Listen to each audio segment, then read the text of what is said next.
The best lawyers aren't found in the big law firms. They're found in the stories of those who left.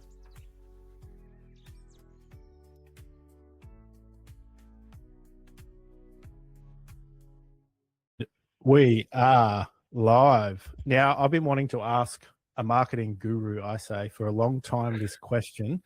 So, Paul, let's kick off. Is SEO dead? I don't know how to answer that. No. No, I don't think it's dead. But it's definitely, being impacted by AI.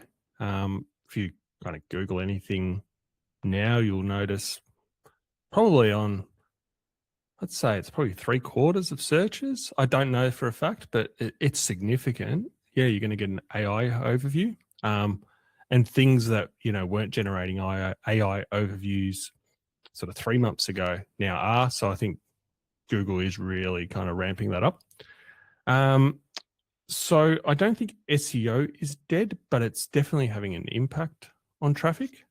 The sort of things that you do, like the actions that you take to improve your SEO, are very similar to getting found in AI. So if you're doing a search kind of in an AI platform like a ChatGPT or a Claude, the techniques for getting found are pretty similar. So I don't think it's fully dead, but the whole idea of sort of being number one on the first page of Google, it's definitely changing. It's definitely changing. Yeah. I wanted to leave with that because it's one that I see so many lawyers spend so much money on a marketing agency. Yep. And the big thing is, SEO will get you page one, we'll get you here, we'll get you here. Look, the rankings are improving. And all the lawyers want to know is, but where's I want a client at the end of this. Cool that I'm on page one, but where's my client? And so it's interesting to me, that topic of where it's heading. But now that I've asked you the hard-hitting question, let's go back to Pillar and Scroll. When did you get into marketing for lawyers? Where did this all start? Well, so I studied marketing at uni, and my first job actually out of uni was with a law firm. It was I call it small. It was still 200 people. It was a relatively small firm, especially to where it is today. That firm was called Home Wilkinson Lowry. It's now HWL Ebsworth, I think the largest partnership in Australia. So pretty different firm to what it is when I was there 20 years ago. Yep. Yeah, it was 2006. But that's where I first got into marketing for lawyers. First job. Yeah. And did you ever detour, or how long did you stay there? So I was there for about would have been 3 or 4 years. They went for a few mergers while I was there, that sort of part of that growth. I then went to another law firm, McPherson and Kelly, and so headed up the marketing team there. And then I went to Freehills, one of the largest law firms in Australia. And then after that, I set up my own agency, which was lawyers. So I wouldn't say there were any detours, but over the years, we've had there was some freelance work. There were other industries I worked with, and I kind of realized I don't know anything about hairdressing or mortgage broking or pool building or anything like that. So stuck with law. That's what I know. Yeah. Here we are 20 years later. That's amazing. And I'm thinking, as you're listing those firms, I'm like, I got to be honest, I target a lot of the firms you're listing to get senior associates into self-employment. Oh, yeah, right. And you're right. They're all the big names. And that's where I see a lot of the applicants we get coming from. So very interesting. And so over that time, have you seen many shifts in how, I guess, you help lawyers present themselves? Because 2006, Facebook was what I think it started. It took off in 2007, iPhone, all that. So you were there before social media was social media. Yeah. How big a change have you seen over that time? I'd say in some ways like drastic change, and in some ways very little change. So I think like the foundations still are actually pretty similar to what it was 20 years ago. I think like how people choose lawyers, or if you reverse that, like how people actually, or how lawyers can go about finding clients. I don't think it's changed that much, to be honest. I think it's still very much relationship driven, so referrals, but the tactics for getting those referrals has definitely evolved, or kind of building a profile, building awareness of your own practice. I think, that's drastically changed. I think the first website I think I built for HWL, and it didn't even have a CMS. Like it didn't use a WordPress. Like you couldn't update it yourself. We had to go to website developers to do everything. Email marketing wasn't really a thing. Like there were no platforms really back then, or at least they weren't widely available to send emails to people. We just send them sort of through Outlook.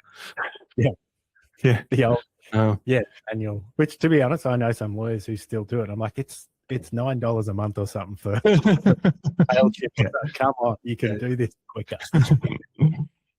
And so, because I love, and that's I guess why we connected and why we were bringing you in as the League Loop partner, because I'm fairly outspoken to lawyers in the first year. I warn them, don't get ripped off by a marketing agency, just because I've seen it.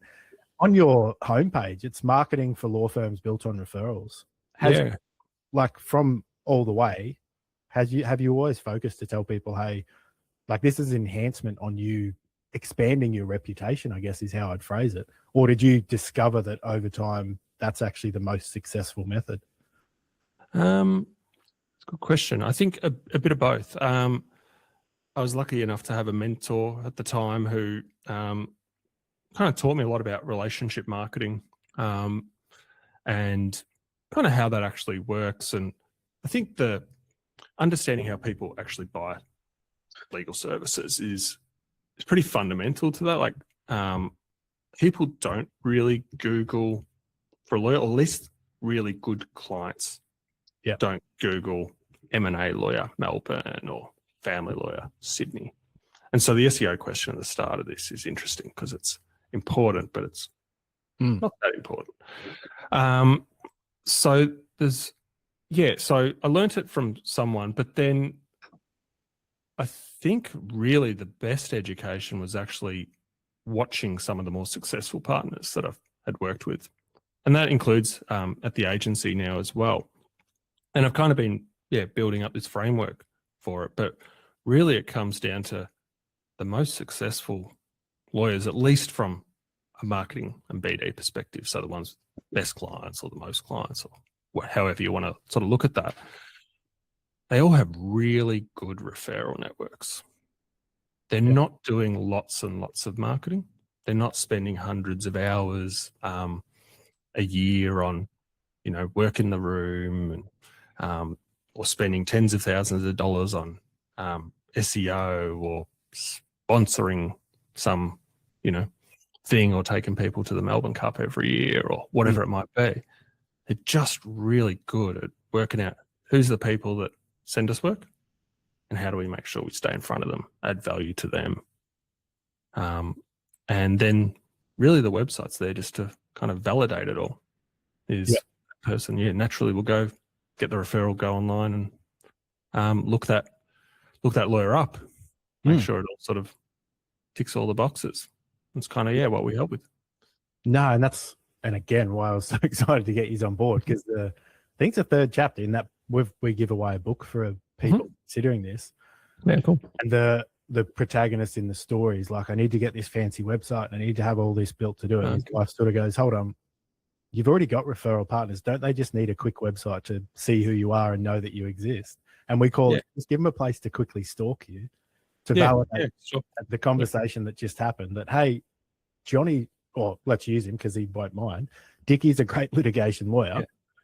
Sperling Legal, just whack it into Google, it'll come up, have a look, and then they look, oh yeah, he does look good. Oh yeah, he's got more testimonials. So if Lofty's saying he's good, plus all these other people saying he's good, I'll get on the call. And that's where I go, you can't guarantee anything beyond that, because then it's on the lawyer and you can't expect a marketing agency to hold the hand to get the funds in trust. But if you can get them to that stage, That's sort of we're getting to start the conversation. Yeah. Yeah. Yep. No, that's so good. And so where do you see, I guess, the most misdiagnosed when lawyers are coming to you? Where do you see them going, they think they need to do this, but you actually sort of redirect them to go, well, actually, there's some foundational stuff first that we need to do before we can, blast it. Because I go, before you blast it to the wider world, you want to know what that message is. Yeah. I think that's a really key point, Lofty. Like having a pretty clear idea of what you do and who you do it for is really important. And I know that's kind of, well, I think it's cliche advice because I'm a marketer. So maybe it's not cliche advice for everyone, but it's kind of like the first thing of every business is who do you help and what is it you help them with? So you need to be pretty clear about that. It doesn't mean by having a sort of a specific niche or a specific focus doesn't mean you can't do other work. But from a marketing perspective, having something you can kind of hang your hat on makes it really easy for referrers to remember what you do. Makes your marketing strategy infinitely easier because you now have an idea of, well, what do I write on my website? What channel should I be using? What should I be talking about? If you do everything, well, where do you start? Like no one believes that one lawyer can do everything. Like no one believes that. No one believes that a lawyer can be as good as they are at family law as like commercial litigation and property. Like no one's buying that. So having that real clear message, I think is really important. And that can be practice specific. It could be an audience. It could be audience specific. Can be some sort of combination. The combination's great, but it can feel a bit limiting, like doing commercial litigation for this type of client. It can be a bit scary. But yeah, does that kind of help? Yeah, no, it does. Yeah. And I see the fear, and this is because obviously I listened to the podcast you did with Dickie, and the lawyers come into it, and I see it as well. Because they all send me the website when they're first starting or they've started with us. Yeah, a few things happen. I say, "Where's your face?" Because lawyers don't buy from a building or a bridge because there's so many buildings and bridges on there. And I go, that people, clients don't buy from that. So you got to have your face there so they build a bit of trust. And then secondly, you're having me on that all those areas of laws that you service. If I'm a client, and I loved your analogy when I heard it, I go to my GP when I have an overall illness. I'd never ask him to operate on my heart or my knee. I would go then to a specialist, and that might mean going to a different city, going somewhere else in the world even.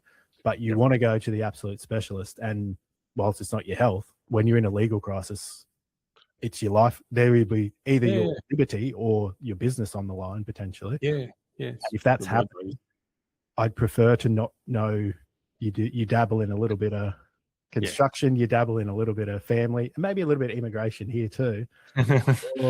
It makes me nervous. Yeah. No, I think that's right. Like when someone needs a lawyer, it's usually the most important thing going on in their life or their business at that point in time.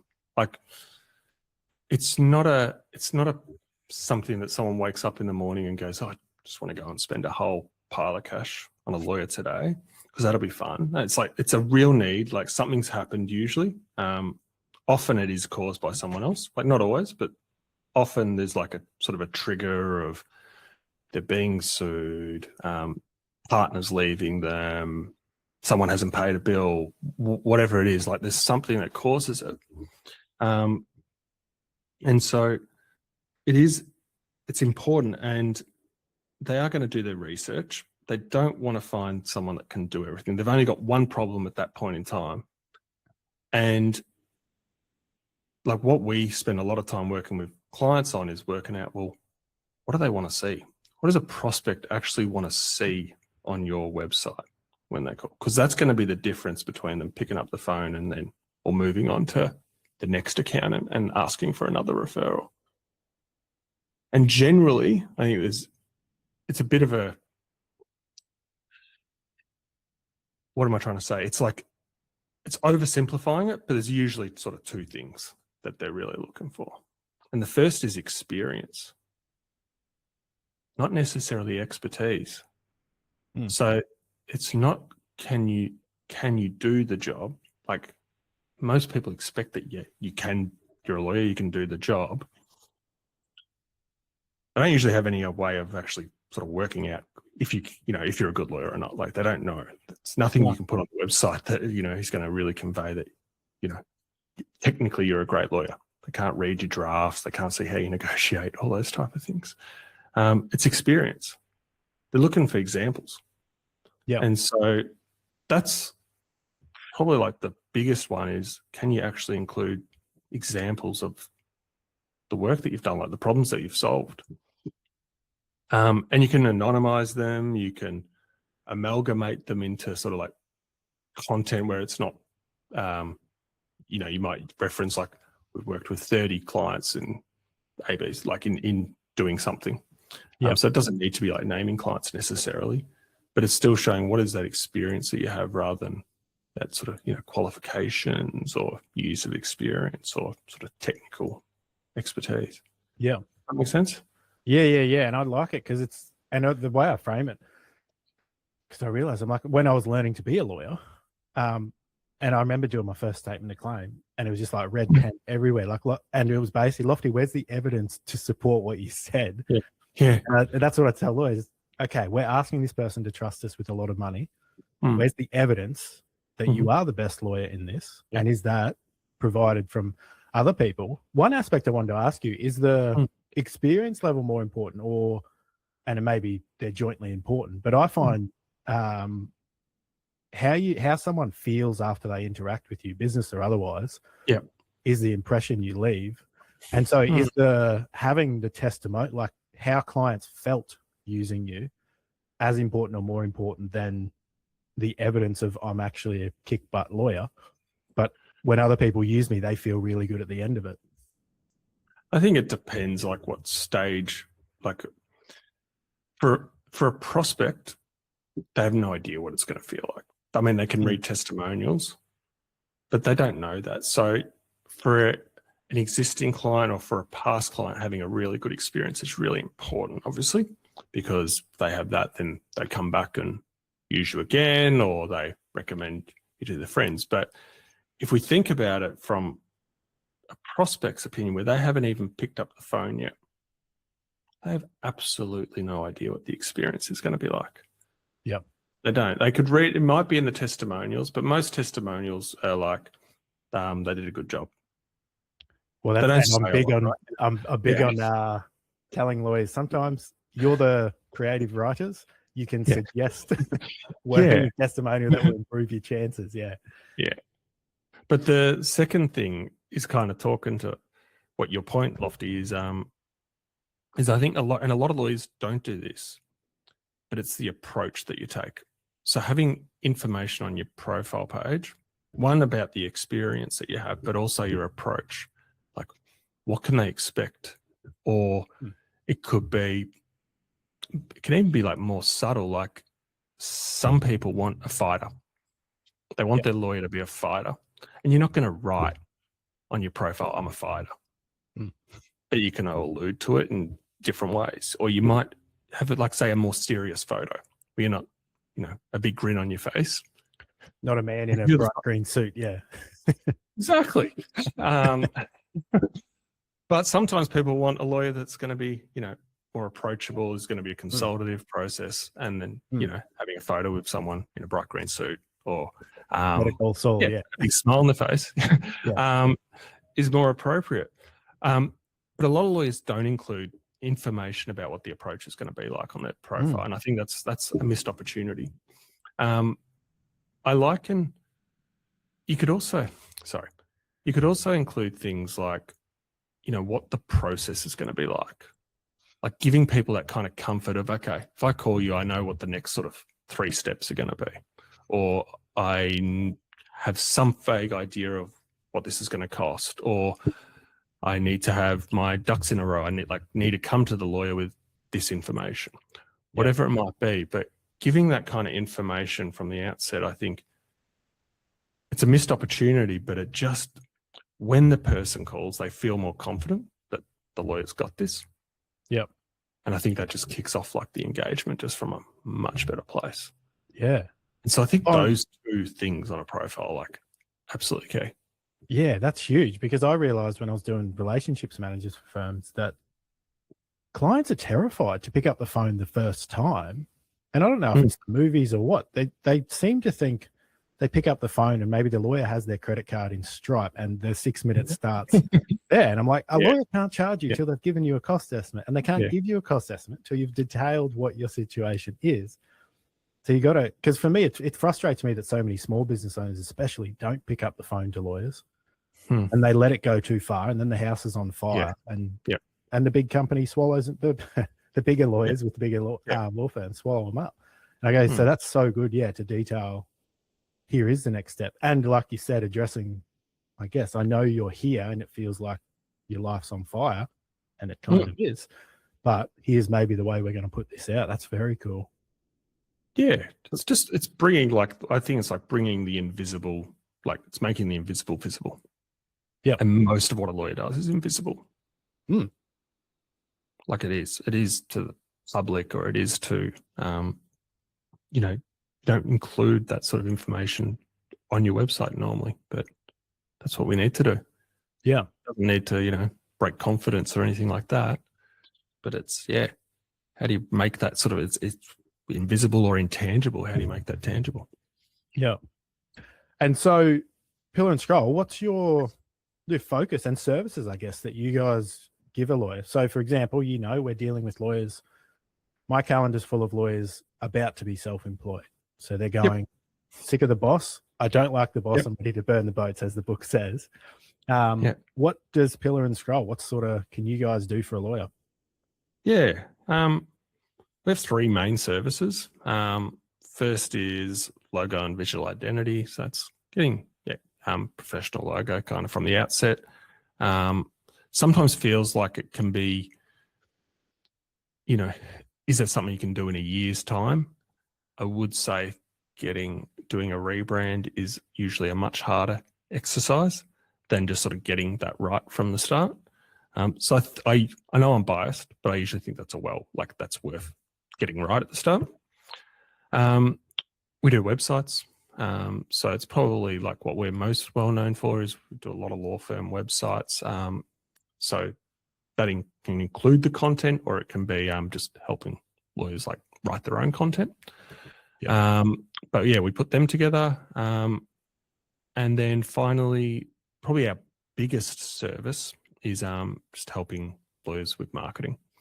So that starts from developing like your positioning, coming up with a marketing and strategy and plan. Doesn't need to be war and peace, but usually making a few sort of decisions on this is who you're serving, this is what we do, and then building out a strategy and a plan for the next 6 to 12 months is pretty sort of typical. Yeah. And then we help firms execute that. So we help with like things like graphic design, running events, social media, email marketing, all the sort of basically an outsourced marketing function. That's the world that we came from. So there's three of us in the business that are ex-legal marketers, and then we have a team of designers and developers and writers. So when someone comes to you to talk them through the process of coming to you, how much, and I guess this is for me as well, so we can send the right people, but how clear do they need to be on their target market, or is part of your service helping them find that clarity? Working through like is often, I think it can be one of the more valuable things that we do is actually helping a lawyer get clarity on their direction. I know when we've worked with a few clients, we often do that before they've started their firm. Yeah. Well, and that's, I guess, because for me, what I hope to have is we can send people to you with, I call it the I help statement. I help plumbers in Brisbane with debt recovery from dodgy builders. And I go to Paul with that. because we sort of break down, like, is there a big enough market for this? Mhm. Because I go, if you can help just blue-haired plumbers, your marketing's going to be hella targeted to that type of client, but there's probably not enough of them. So if we introduce someone like that, would it, I guess, accelerate the process of, you know, it might take a month or two to figure out your identity, but if they come with an identity, would they be able to then push that out quicker? It's a million times easier. Yep. It's much easier. It's not just easier for us, it's easier for everyone when they have that kind of clarity. Because if you think about it, like doing a design for, say, a firm serving plumbers or trades or whatever, it's going to be very different to a firm that's serving local councils or I don't know, the automotive industry or whatever it might be. It can also be very different from practice group to practice group. Like usually lawyers are pretty good at, like, they know if they're a family lawyer, obviously, or not. But to be fair, in commercial, that can be kind of a bit more blurry. So you'll see like people that are commercial lawyers will also dabble in employment and IP and, you know, on the skirts, and that can be a bit trickier. So no, and I know, because the fear, and I see it in everyone I talk to, the fear is, but what if no one, there's not enough? And that's like, I actually go to, we're building out a tool at the moment to sort of calculate statistically how many fair work claims are there, how many in that local area, and then therefore what percentage of the market would you actually need, because you're only a sole practitioner, you're only trying to keep yourself busy. Turns out you only need 12 out of the 2,000 claims that happen in that city. I think with a good marketing plan, you'll be able to get those 12. Or perhaps, actually, you're going to need 20% of the market. Good luck, unless you're narrowing on how big the market size is. Because what we really want is, and I guess that's my next question was to ask you about. So, Paul, tell me, why partner with a man in a green suit and his wife who started something called the Cell Life, which is very out there in the legal industry? Why partner with us as a lead glute vendor? I love what you're doing. I think perhaps I'm going to say about a third of our business is people coming from larger law firms and setting up their own firm. So I'm pretty familiar with the mindset of someone that's kind of going through that. We only really come at it from one angle. That's marketing. I think you come at it from a much sort of broader, like helping them set up with like software and obviously the tech, other people with other specialties. I only ever come at it from the marketing perspective. I've never had anyone to kind of say, if you're thinking about it, but you're not sure, maybe you should go talk to this person. I always come at it just from one perspective, but that's not the whole picture. And I get that. And people, it's a big life decision for them. They're not just worried about, am I going to have enough work? It's a big part of it, but there are other things to think about as well. And I think, what you're doing is great. Like, I think it's something that has not slowed down for us. When we started the business, it was a fraction of the work. And I'm finding more and more lawyers are sort of headed that way to wanting to set up their own thing. And that's the trend we saw when I came in the industry. One, because of the technology, makes it easier for a specialist lawyer to be in Timbuktu. The best taxation lawyer might be in Timbuktu. And with a good digital campaign, most business owners don't care if they can have a good tax lawyer, because it's well worth it. Don't care where they are. If the internet's good, we'll send it there. And there's a massive trend on that topic, the trend. How's AI impacting like marketing for you? Really good question. I won't talk about like how it impacts our workflow, because I don't think anybody cares. But I think from a marketing impact for lawyers, I think it's really interesting in that creating content in particular has never been easier. Like, it is very easy to create some pretty ordinary content. And I like the way you framed it too, because I was going to say it's called slop for a reason. But what I think it's done and is still definitely doing, is it's just making, I'm going to pick on social media here. It's making social media noisier, but it's not just socials. It's kind of everything. Like it's just noisier as a result. And when things get that noisy, and when there's just so much information, what do people do? I think they ignore it. They ignore it, and they go even more so to referrals. So they ask, when they have that need, they go, oh, well, I can't believe anything online anymore.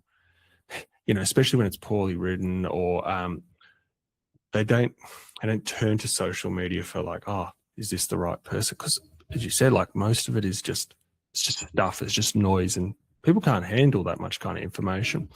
So I think actually what we were talking about at the start of this, Lofty, was, the importance of referrals. I think that's going to grow even more as a result. I think people will turn to their colleagues, their neighbors, and ask people for stuff rather than searching online for information. Yeah. That's what I think. No, and I'm 100% on board. What I've seen the trend was the social media came, and so many businesses thought, well, we'll just pay Google and Facebook to put our ad in front of people. It became effectively the Yellow Pages version. Yep. And then, but they still, word of mouth kept going through here. Referrals kept going. And every person under the sun says word of mouth's the best foundation. Yep. And then social media influencers became if Rogan or if so-and-so says it's a good product, I can trust them. But now we've entered this era, and it's timing's right. Me and my wife watched the Manosphere documentary from Louis Theroux. And what you've seen is effectively social media influencers are snake oil salesmen, because it's a new economy and there's always snake oil salesmen entering it. So then people go, as you said, there is so much information now. There's too much. So where's the actual signal? And that's where I go, signal versus noise. Yeah. Here's the signal this person's trusting. Oh, yeah, Larry, or the accountant. I see them 4 times a year. Who do you think's a good lawyer? Yeah, and it's going to do a full circle to come all the way back to word of mouth. I think it will. Referrals. Fantastic. Well, we've got the offer now ready for the league inside the app. That's right. So people, easy way to get a hold of you. But people who aren't in the league, obviously they have to sign up to get the special deal. If anyone else listening wants to have a chat to you, what's the best way to get a hold of you? Yeah, on our website, I've got a form there. I've got my email address, got my phone number there, whatever they like. But if they jump on pillarscroll.com, all the details are there. Fantastic. Thanks for coming on, Paul. And I'm sure I'll get you on in 6 months and then ask, is something else dead? And you can. Love it. Thanks for having me on.